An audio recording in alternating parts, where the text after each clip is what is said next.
1949, and the Cold War is getting underway. Troops trained to defend Western Europe, and the United States joins its allies to set up NATO. In China, the communists achieve their greatest victory as Mao Zedong becomes ruler of a quarter of the world's population. British troops reinforce Hong Kong, and the frigate HMS Amethyst makes a daring escape from communist forces.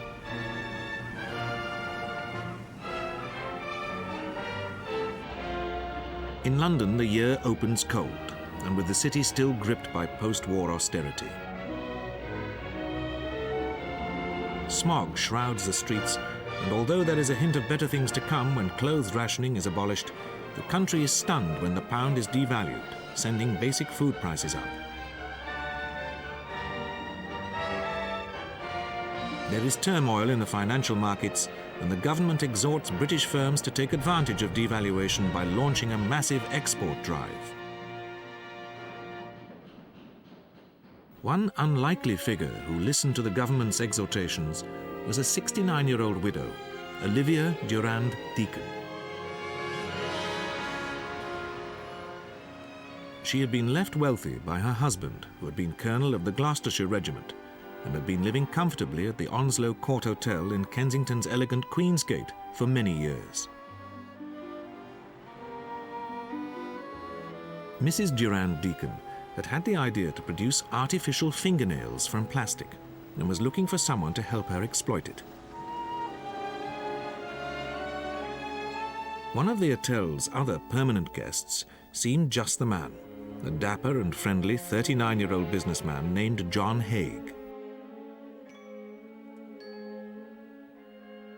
Always cheerful and well-dressed, Haigh drove a smart Alvis motorcar.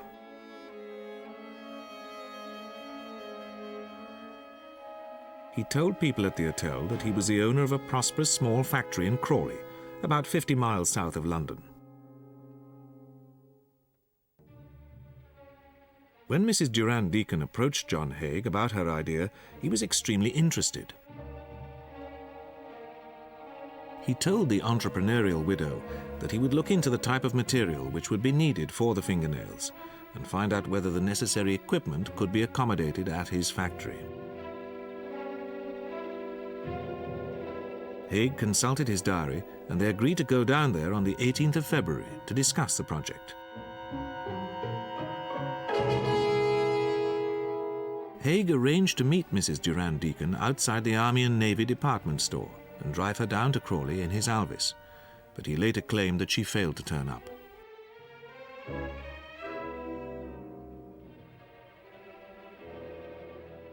Nevertheless, Haigh drove down to Crawley that day. He had been a regular visitor for several years and was known in the town.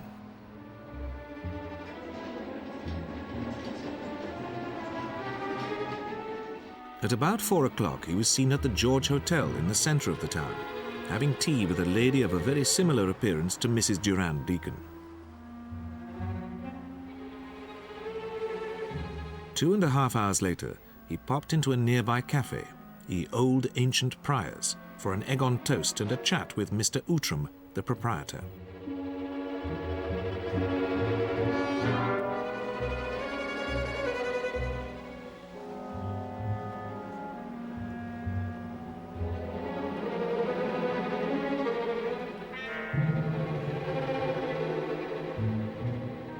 Later, at around 9:30 in the evening, he went back to the George for dinner.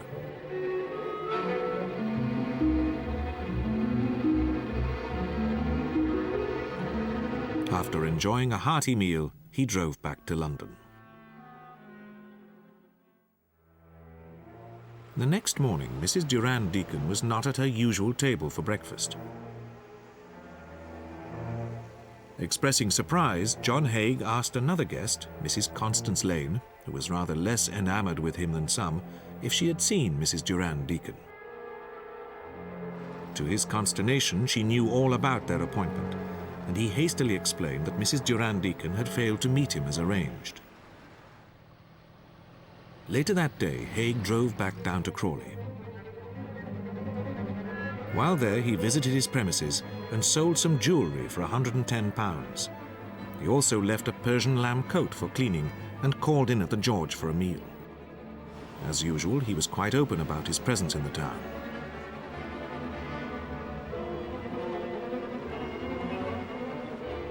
Meanwhile, Mrs. Lane had checked her friend's room and found that it had not been slept in. When the next morning Haigh asked her if she had any news, she announced that she was going to the police. This took Haigh somewhat aback, but he recovered sufficiently to offer to drive her to the station in his Alvis. At first, the police didn't take the disappearance very seriously, but a sharp-eared agency reporter phoned the story to an evening paper, and soon it was being widely reported, and a search was mounted by Scotland Yard.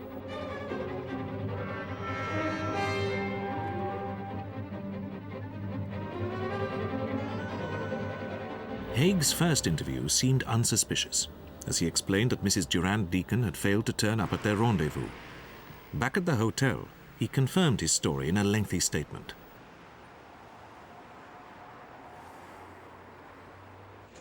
But routinely following up his story of the trip to Crawley, police were surprised to discover that far from owning a factory down there, he only did some business there and occasionally used a small storeroom.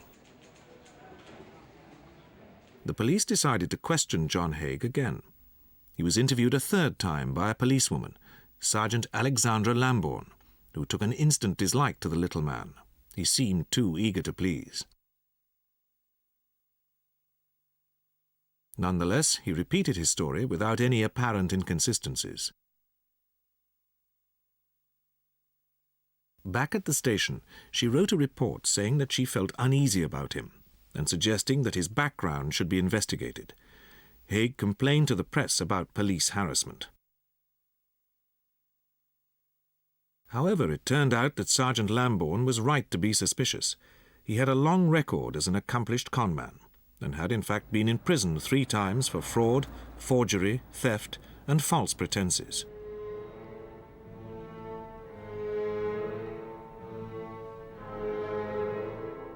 With what appeared to be a promising lead, the local police at Crawley were asked to check Haigh's story again, and they went back to the head of the factory with which Haigh had done some business. It was then that he suggested that they might like to look in the storeroom that Haigh used. On the 26th of February, 2 detectives accompanied him to the small yard in which it stood.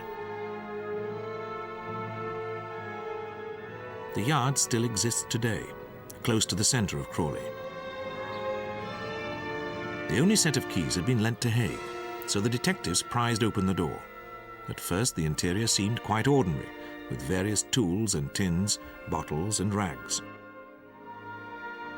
But then some more unusual items started to turn up, such as a pair of heavy rubber gloves and a rubber apron stained with chemicals. There was also a wartime gas mask, some empty acid containers, and some corroded metal drums. When they found a revolver, the detectives knew they were onto something, and this was confirmed when they found a number of personal possessions, including jewelry and a handbag containing a cleaning ticket. The next day it was discovered that this was for a Persian lamb coat, which had belonged to Mrs. Durand-Deacon.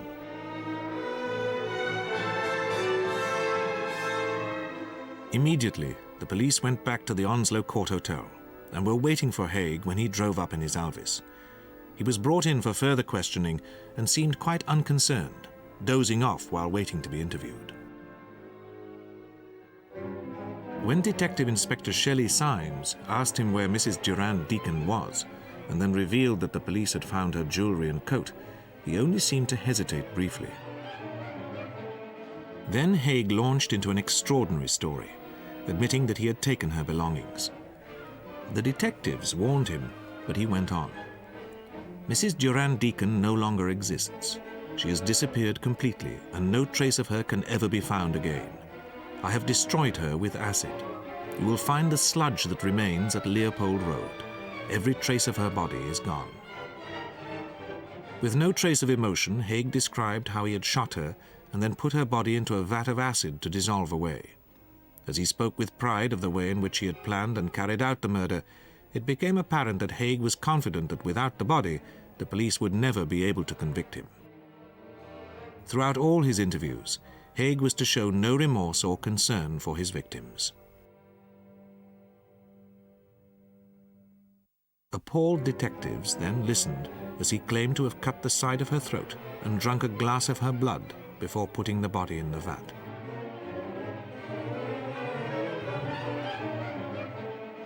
Immediately after shooting Mrs. Durand-Deacon, he described how he had gone to Ye Olde Ancient Prior's restaurant for a poached egg on toast before starting the work of disposing of her body.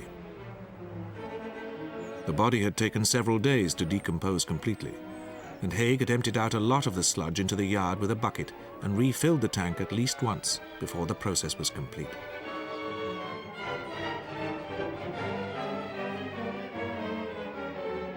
On the 2nd of March, Haigh was taken to Horsham Magistrates' Court and accused of Mrs. Durand-Deacon's murder. Angry crowds attempted to attack him as he left after a 2-minute hearing.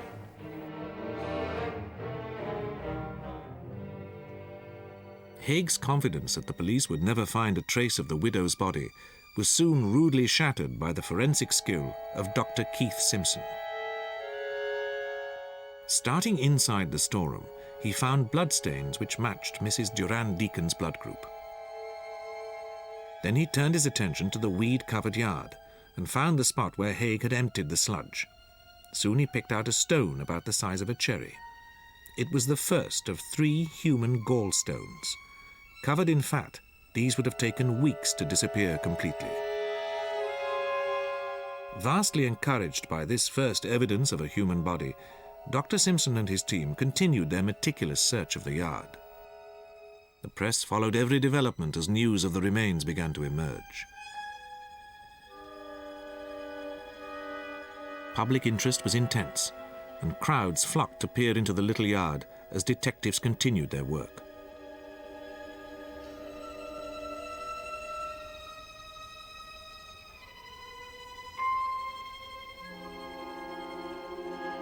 Every inch of its area was examined.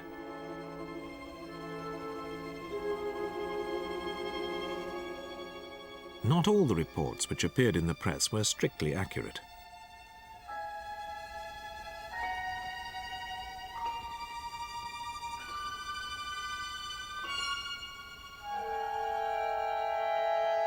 The search lasted for more than a week, and soon questions were being asked about the real total of this macabre killer.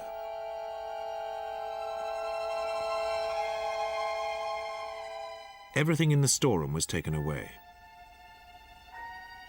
together with boxes of sludge-soaked earth and the corroded drums.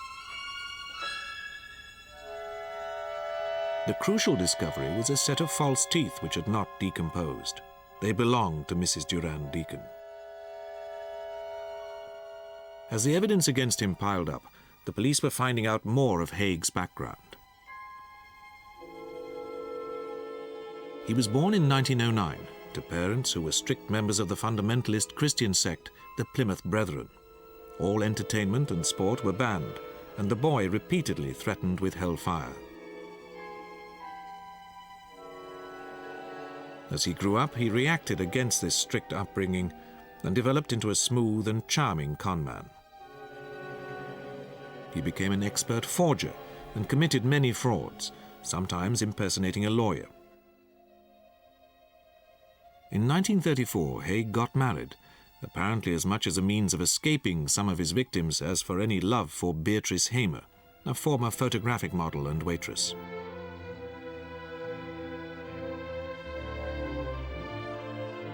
Less than 4 months later, he was sentenced to 15 months in prison for fraud and never saw his wife again. Shortly after his release, Haigh started working for William McSwan, running an amusement arcade. They split up when Haigh had to go on the run again, but years later, in 1944, when Haigh had moved to wartime London, they met up by chance. McSwan's mother asked Haigh to help her son evade military call-up. Haigh had long been fascinated by the idea of committing the perfect murder, so he agreed. On the pretext of arranging a hiding place, he took McSwan to a basement flat opposite Gloucester Road Tube, where he bludgeoned him to death. after allegedly drinking some of his victim's blood, Haigh disposed of the body in a vat of acid and put the remains into a drain. This was Haigh's first experiment with using acid to destroy a body, and he soon used the same method to kill McSwan's mother and father. Having got rid of the McSwans, Haigh used his skill as a forger to get control of their money and other property.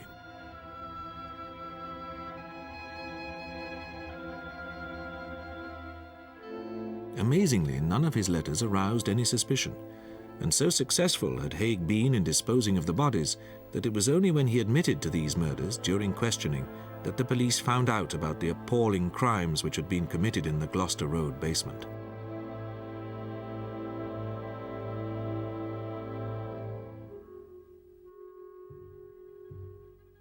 He was now convinced that he had found the way to commit the perfect murder. When his cash ran out, Haigh looked around for further victims. He picked on a wealthy doctor, Archibald Henderson, and his attractive wife Rosalie, whom he met when they were trying to sell a house. Haigh spent several months becoming firm friends with the couple before he was ready to act. By February 1948, he had found another slaughterhouse, and the Hendersons agreed to go for a weekend to Brighton with their devoted friend, Johnny Haigh. And while there, Dr. Henderson agreed to visit Crawley to see Haigh's factory. He was shot, and Haigh then lured his wife to the storeroom, killed her, and disposed of both bodies in the acid.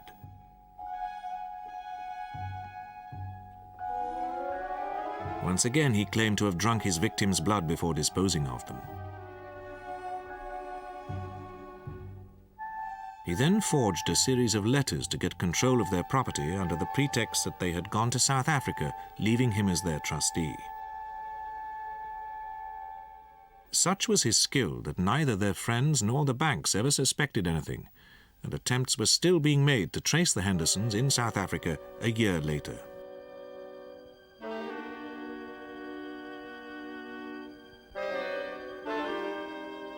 Within a year, this money was running out, and Johnny Haigh had picked on his last victim, Mrs. Durand-Deacon. Another container of acid was ordered. The news that Haigh had confessed to 4 more murders created a sensation.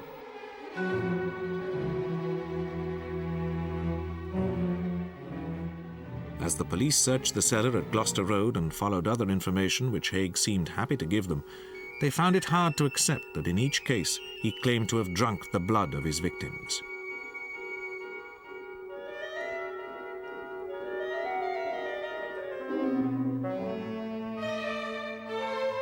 All police efforts to prevent this information leaking out to the press failed. And the news inevitably proved a sensation when Haigh appeared again at Horsham Magistrates' Court to be remanded for trial. People found it hard to believe that the dapper little man who had confessed so willingly to the police was a vampire. Sightseers of all ages struggled for a glimpse. The vampire story, which had so horrified and fascinated the public, had already got one newspaper into trouble. The editor of the Daily Mirror, Sylvester Bolam, insisted on publishing the news that a man had been arrested for these crimes in the same issue as the announcement of Haigh's arrest.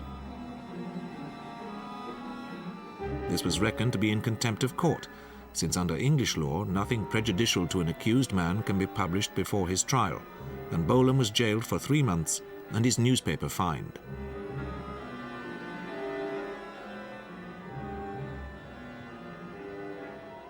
He was released only a short time before Haigh went for trial on the 18th of July at Lewes Assizes. Crowds queued overnight outside the courthouse to try to get a seat and packed the street to watch the participants arrive. A coach brought many of the witnesses.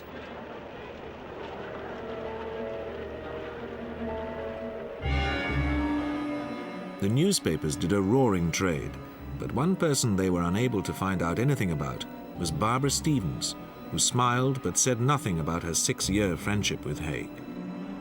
Mrs. Constance Lane, whose suspicions at first alerted the police, was a vital prosecution witness.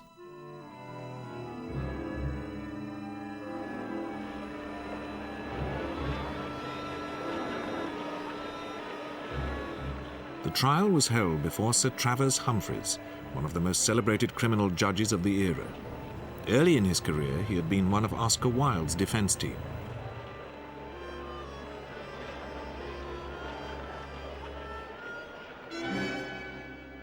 As always, Haigh was immaculately dressed and seemed totally unconcerned as he was led into court. The prosecution was led by the Attorney General, Sir Hartley Shawcross.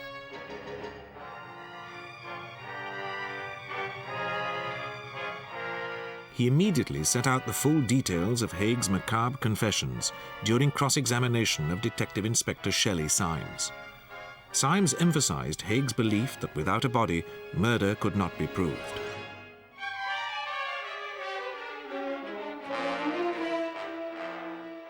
Dr. Keith Simpson was then called to tell the jury that he had been able to find incontrovertible evidence of the killing of Mrs. Durand-Deacon during his examination of the storeroom and the yard outside.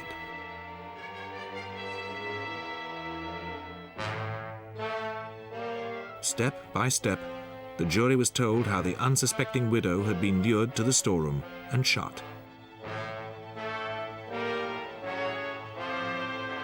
How Haigh had made meticulous preparations for disposing of her body with acid, and how he had carried this out over several days.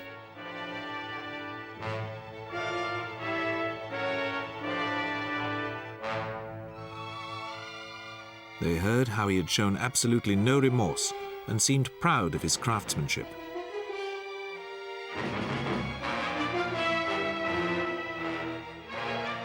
Throughout the prosecution case, Haigh sat doing crossword puzzles and showing little interest.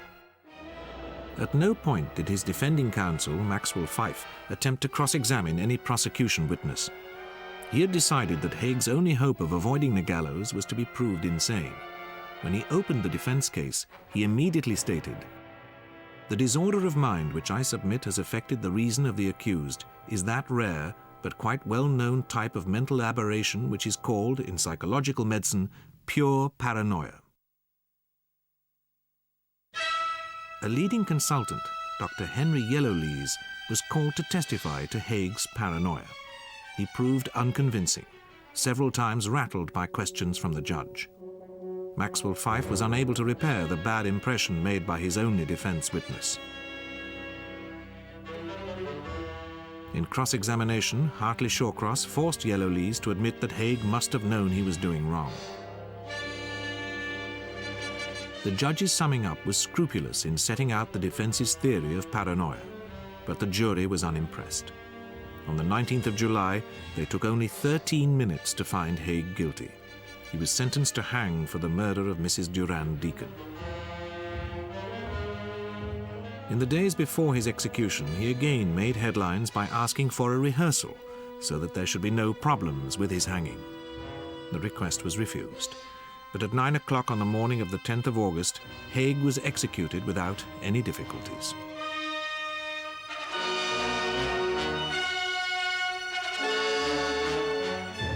A crowd of several hundred waited outside the gates of Wandsworth Prison to see the official notice of death.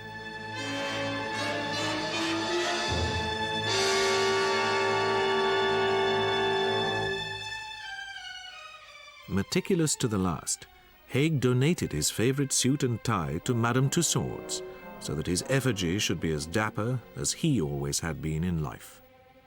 It is still on display there today, as a reminder of one of the most cold-blooded and remorseless of British murderers, who was trapped by his own overconfidence and the forensic skill of Scotland Yard.